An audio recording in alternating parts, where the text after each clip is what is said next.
వర్గీకరణ వ్యతిరేక పోరాట సమితి జి చెన్నయ్యను ఈరోజు అన్ని రాష్ట్రాలలో అన్ని జిల్లాలలో కలెక్టరేట్ ముందర ధర్నాలు చేస్తున్నాం. ఏంటంటే సుప్రీంకోర్టు మాకు అన్యాయం చేసిందని.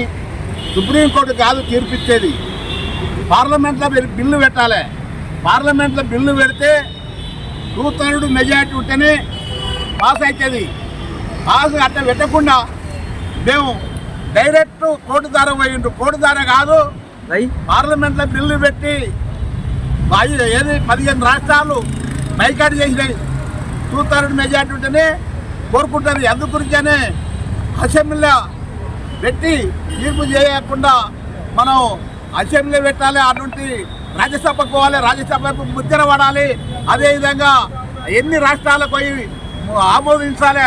ఆమోదించకుండా డైరెక్ట్ పోయి దొడ్డిదారిన మోడీ ఏం చేసిందంటే కోర్టు ద్వారా ఆర్డినెన్స్ చేయాలని దారెక్కింది. ఏది కోర్టు కాదు, ఇది మోడీ తీర్పు. మోడీ తీర్పు అంటే సుప్రీంకోర్టు యొక్క మోడీ ఉన్నాడు, వెంకయ్య నాయుడు ఉన్నాడు, మన రేవంత్ రెడ్డి ఉన్నాడు, మన ఏది కిషన్ రెడ్డి కూడా ఉన్నాడు, చంద్రబాబు నాయుడు ఉన్నాడు.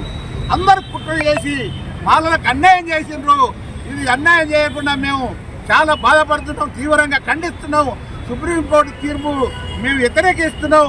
అదేవిధంగా మేము కూడా చెలోటి అల్లోమాల చెలోటిల్లి మేము చిత్రమంత్రి కాడ 8వ తారీఖు 9, 10 తారీఖుల్లో మేము అన్ని రాష్ట్రాల ఎంపీలను కూడగట్టి మెమరాండాలు ఇచ్చి మాయావతితో కూడా కలుస్తున్నాం.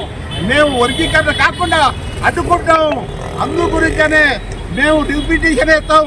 9 మంది న్యాయమూర్తులతోటి కూడోని మేము న్యాయమూర్తులతో కూర్చొని మాట్లాడి సుప్రీంకోర్టుకు ఆదరిస్తామని అడ్డుకుంటామని ఒక డిమాండ్ చేస్తున్నాం.